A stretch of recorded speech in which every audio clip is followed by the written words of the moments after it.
अस्सलाम वालेकुम। UMT TV के साथ मैं हूं अब्दुल्ला खान और आज हम मौजूद हैं university of management and technology में, जहां पर हमारे एक नामवर गेस्ट आई हुई हैं और उनसे हम इंटरव्यू करेंगे और उनसे जानेंगे उनकी सक्सेस स्टोरी क्या है। वो एक एथलीट है, एक स्विमर है इंटरनेशनल, और हमारे साथ हैं किरण खान। अस्सलाम वालेकुम। वालेकुम अस्सलाम। कैसी हैं आप? मैं बिल्कुल ठीक ठाक। थैंक यू सो मच कि आप यूएमटी के में आई और यूएमटी टीवी को अपना टाइम दिया और डिस्कशन की हमारे साथ। अच्छा, मुझे सबसे पहले ये बताइएगा कि आप यूएमटी में आई हैं तो कैसा आपको इंफ्रास्ट्रक्चर लगा, यहाँ का एनवायरनमेंट कैसा लगा? एक कॉन्फ्रेंस थी विल की जानिब से, तो उस हवाले से क्या कहेंगे आप? इंफ्रास्ट्रक्चर बहुत अच्छा है। मैं यहाँ पे बड़ा वार्म वेलकम मुझे मिला है and I really enjoy the panel before me. जो हमारा पैनल था वो भी बहुत मज़ेदार था और मुझे बड़ा मज़ा आया यहाँ के लोगों के साथ मिलके, यहाँ के स्टाफ के साथ मिलके, स्टूडेंट्स के साथ। They very polite and very helpful and they're very looking forward to welcome you on board with them and they want to learn so much from you and I think that's what we are looking for in the students in future. मुझे बताएं conference का जो मकसद था वो कितना अहमियत के काबिल है और इसको कितने हद तक आगे उजागर किया जाना चाहिए यूथ के अंदर, नौजवानों के अंदर, और इसके अंदर यूनिवर्सिटीज कितना रोल अदा कर सकती हैं? आप क्या कहेंगे? देखिए, जब इस तरह की कॉन्फ्रेंस होती है तो हम एक बहुत बड़ा प्लेटफॉर्म स्टूडेंट्स के लिए यहाँ पे लेकर आते हैं, ना कि सिर्फ यूएमटी के लिए, किसी भी यूनिवर्सिटी की अगर मैं बात करूँ तो ये प्लेटफॉर्म स्टूडेंट्स के लिए लाया जाता है ताकि उनकी जो है सोच और उनकी अप्रोच जो है वो डिफरेंट हो, वो so they can think outside the box. ठीक है, जब हम इस तरह के स्कॉलर्स यहाँ पे लेकर आते हैं, मोटिवेशन स्पीकर्स यहाँ लेकर आते हैं, एंटरप्रेन्योर्स यहाँ पे लेकर आते हैं, सो दे कैन सी कि पीपल आर स्टिल स्ट्रगलिंग और उन्होंने अपनी स्ट्रगल से किस तरह ओवरकम किया, उनकी सक्सेस स्टोरीज क्या है, वो इस तरह की चीज़ें देखेंगे तभी उनके अंदर वो जोश आएगा कि हम जो है ये चीज़ें भी अचीव कर सकते हैं या we want to do something different, कि मार्केट में कोई एक नई चीज़ आए, एक नया प्रोडक्ट सामने निकल के आए। इसी तरह एथलीट्स के साथ है कि आप जब डिफरेंट क्या कहते हैं रिस्पेक्टिव स्पोर्ट्स से लोगों को लेकर आए, मैं स्विमिंग से हूँ, नेक्स्ट टाइम कोई और आता है, क्रिकेट से आता है, बैडमिंटन से आता है, तो ऑब्वियसली दे विल सी कि there is future in everything. So it's what does matter कि जब इतना ज़्यादा आप डाइवर्स प्लान उनके सामने लेकर आओगे तो ताकि उनको सोचने की सलाहियत मिलेगी कि ये देखें कि मेरे सामने इतनी सारी चीज़ें हैं और ये सब चीज़ें हैं मेरे सामने, तो हम कुछ और डिफरेंट भी कर सकते हैं। तो आई थिंक इस तरह के प्रोग्राम्स जो हैं या इस तरह की कॉन्फ्रेंसेस बार बार होनी चाहिए, बार बार लोगों को आना चाहिए, so people can interact, students can interact, उनकी shyness to ask the question जो है वो खत्म हो इस तरह से। तो आई थिंक इस तरह के प्लेटफॉर्म्स अगर नहीं होंगे तो nobody will be able to teach और we won't be able to teach them, then they won't be able to learn from us. सही। मुझे बताएं कि एक क्वेश्चन बड़ा सोसाइटी से फेस करना पड़ता है कि हम आपस में भी एक करते हैं कि लोग क्या सोचेंगे। जब आपने स्टार्ट किया, स्विमिंग स्टार्ट की, तो तब आपके पास भी एक क्वेश्चन आया होगा, यार लोग क्या कहेंगे, सोसाइटी क्या कहेगी, तो उसको कैसे टैकल किया और मोटिवेशन क्या थी आपकी इसके पीछे? मेरी मोटिवेशन तो बड़ी फनी बात है, मैं लोगों ने तो मेरा रिश्ता नहीं कराना ना अच्छा। तो मैं तो लोग क्या सोचते हैं इसके बारे में, दैट्स नॉट माय बिजनेस। के सोचते रहें, आप किसी की सोच को नहीं बदल सकते, आप बहुत सारी चीज़ों की, आप बड़े बड़े स्कॉलर्स की सोच को नहीं बदल सकते। जब पढ़े लिखे लोग ऐसी बात करेंगे जी ये करके क्या करना, मुझसे आज भी लोग ये पूछते हैं अच्छा तुम स्पोर्ट्स करती, पढ़ा क्या है? मसलन मेरी पढ़ाई से मेरे स्पोर्ट्स का क्या लेना? एक चीज़ है मुझे पसंद है, वो मेरा पैशन है, मुझे वो ड्राइव करता है, तो मैं वो चीज़ कर रही हूँ। मैं वो चीज़ नहीं कर रही कि जैसे पाकिस्तान में सिर्फ 2 ही शोबे हैं, एक इंजीनियर और एक डॉक्टर है, उसके अलावा तो हम तीसरा नाम ही नहीं सुनते। तो वो स्पोर्ट्स एक बड़ी आउट ऑफ द वे और आउट ऑफ द बॉक्स जाके एक चीज़ है जो आई थिंक मुझे, जिस चीज़ को काम करके मुझे मज़ा आता है, जिस चीज़ को काम करके मुझे खुशी मिलती है, जब मैं करके आती हूँ मुझे इतनी खुशी होती है कि मुझसे 4 लोगों ने और सीखा है, तो वाई नॉट। जहाँ तक बात है कि सोसाइटी आज भी मुझे मॉक करती है इस चीज़ पे, लोग मुझे कहते, मुझे औरतें काफ़ी कहती थी कि ये मत करो, वेट ट्रेनिंग ना करो, स्पोर्ट्स ना करो, चौड़ी हो जाओगी, मर्दों जैसे मसल नजर आएंगे तो तुमसे शादी कौन करेगा? अल्हम्दुलिल्लाह सारा कुछ हो जाता है।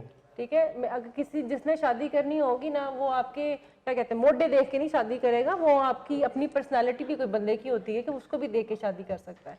तो दुनिया में आप कहते हैं ना कि अल्लाह ने जोड़े आपके बनाए और जिसने आपसे शादी करनी होती है ना, तो वो आपके कंधे और आपकी बिल्ड देख के शादी नहीं करता। कुछ बंदे की अपनी भी अंदर से ड्राइव होती है कि I want to marry this person, she has it. जैसा मेरे हस्बैंड है, वो मुझे बार बार कहते हैं कि यार तुम्हारे में एक ड्राइव थी that I wanted to marry you because कि यार तुम you are thriving for everything, जो जो जो तुम चीज़ करना चाहती हो and you do it, and that's kind of motivation he gets from मी।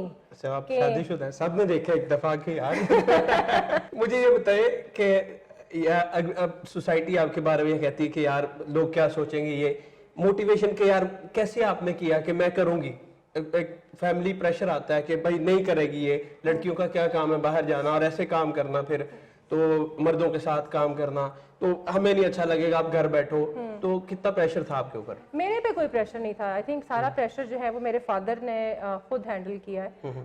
जब फैमिली में ये सिर्फ एक छोटी सिरसरी सी बात चली थी कि जी ये नहीं करना चाहिए, नहीं या नहीं होना चाहिए, ये किस तरह की स्पोर्ट्स में डाल दिया, पढ़ाओ सही है, वो पढ़ाया तो है उन्होंने मुझे, लेकिन एक चीज़ है कि वो सारा प्रेशर मैं कहती हूँ मेरे पेरेंट्स ने अपने ऊपर लिया, मेरे तक वो बात नहीं पहुंची। आज वो मेरे तक जब बात पहुंचती हूँ तो आई थिंक मुझे ये मोटिवेशन मिलती है कि मैंने इन लोगों को और तंग करना है। That's the other way around. मैं लोगों के लिए कुछ नहीं करती, मैं अपने लिए करती हूँ, अपने पेरेंट्स के लिए करती हूँ, अपने मुल्क के लिए करती हूँ, और वो नज़र आता है। एक चीज़ हमें नज़र आनी चाहिए, वो उनको नज़र आता है। सोसाइटी बाद में अपनी सोच बदल लेती है, सोसाइटी की बहुत सारी सोचें होती हैं, अब हर सोच के साथ तो नहीं आप लड़ सकते। एक चीज़ करके मुझे खुशी मिलती है, मैं अपने लिए कर रही हूँ तो वो मैं करती रहूँगी। अगर इस रूम में बैठे हुए 5 लोगों को पसंद और एक को नहीं पसंद, तो वो एक को नहीं पसंद, तो वो आई थिंक वो एक मेंटल डिसेबिलिटी है फिर उस इंसान की, कि वो 5 लोगों के साथ एग्री नहीं कर रहा।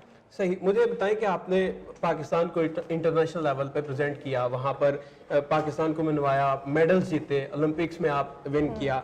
एक कैसी एक फीलिंग्स है कि मेरे नाम से रिकग्नाइजेशन हो रही है पाकिस्तान की, कि किरण खान पाकिस्तान को प्रेजेंट कर रही हैं, तो जब जीतती हैं तो वापस आती हैं, वहाँ वेलकम मिलता है, तो क्या इसके? देखिए मैं पूरी ज़िंदगी मेहनत इसीलिए करती हूँ कि मुझे एक छोटी सी अचीवमेंट, एक छोटी सी अप्रिसिएशन, एक नॉमिनेशन जो है ना वो बहुत बड़ी अचीवमेंट होती है। कि आपका नाम किसी बुक में आ गया है, आपका नाम किसी सर्कुलम में पूछा जाता है कि पाकिस्तान की इंटरनेशनल स्विमर कौन थी, या आपको एक तमगा इम्तियाज़ जब आपको दिया जाता है। आप ये सब कुछ मैं किसके लिए कर रही हूँ? मैं अपने मुल्क के लिए कर रही हूँ। I want to give back, मैं I am the ambassador for Pakistan. तो जब मैं एक एम्बेसडर हूँ, हाँ यूथ एम्बेसडर भी हूँ और पाकिस्तान की एम्बेसडर हूँ, स्पोर्ट्स एम्बेसडर, तो मेरा काम ये है कि मैं जब पाकिस्तान से बाहर जाती हूँ और वहाँ जाके जब मैं पाकिस्तान को रिप्रेजेंट करती हूँ, तो I have to show the best of me कि पाकिस्तान असल में है क्या, पाकिस्तान में क्या होता है, पाकिस्तान की औरतों को कितना फ्रीडम है, they can educate themself, they can go for their jobs, they can do swimming, they can do any sports. पर एक फ्यूचर हम दिखाते हैं कि जो टीवी पर दिखाते हैं उससे टोटली ऑपोजिट है पाकिस्तान। एक बहुत बड़ा एक आपके कहते हैं ना शोल्डर्स के ऊपर एक बर्डन होता है कि आपने जब जाते हो तो आपने ये रिप्रेजेंट करना है, फिर आप पे पाकिस्तान से बहुत प्रेशर होता है कि आपने विन करके वापस आना है। तो I think as a sportsman I think we can handle everything very well, quite well, के हम जाते हैं, रिप्रेजेंट करते हैं, मज़ा आता है। आप जीतने के लिए सारा कुछ करते हो, आप हारने के लिए कभी भी नहीं जाते। अगर आप ये सोच के जाओगे यार मुझे पता है मैंने वहाँ जाके हारना है, तो फिर आपके जाने का कोई फायदा नहीं है। तो लेकिन ऐसा नहीं कि हार जीत साथ साथ चलती रहती है, बेसिकली स्ट्रगल का नाम है। नहीं, जब हार जो है वो जिंदगी में बहुत जरूरी है। अगर आप हारोगे नहीं तो आपको आपकी खामियों का पता नहीं चलेगा। जब आपको खामियों का पता नहीं चलेगा तो किस तरह आप पूरी जिंदगी सक्सेसफुल गुजारोगे? अगर आपको ये लगेगा कि ये चीज़ यूँ करूँगा मुझे मिल जाएगी, अगर आपको हर चीज़ आसानी से मिलना शुरू हो जाए तो वो सक्सेस नहीं है, वो किसी का हक मारने में भी आ जाती है बात। तो सक्सेस वो है जिसमें आपको खुद मेहनत करनी पड़े, जिसमें आपको स्ट्रगल करना पड़े, जिसमें आपको अप्स एंड डाउन्स देखने पड़े, तो वो मेरे लिए एक सक्सेस है। सही। लास्ट 2 क्वेश्चंस करूंगा क्योंकि हमारे पास टाइम बहुत कम है। मुझे ये बताइएगा कि फ्यूचर प्लान्स क्या हैं आपके, आगे फर्दर स्विमिंग को कितना परसू करेंगी, और उसके बाद फिर यूथ के लिए क्या कर रही हैं आप, और यूथ को किस तरह आप ट्रेन कर रही हैं? बाद में दूसरी ब्रेकिंग न्यूज़ में अगेन आपसे पूछूंगा, लेकिन पहले मुझे बताइएगा कि यूथ के लिए आप कितना काम कर रही हैं? अच्छा, फर्स्टली जो है मैंने जो स्विमिंग पूल अपने लिए बनाया था वो मैंने अब खोला है बच्चों और औरतों के लिए, if they want to learn swimming.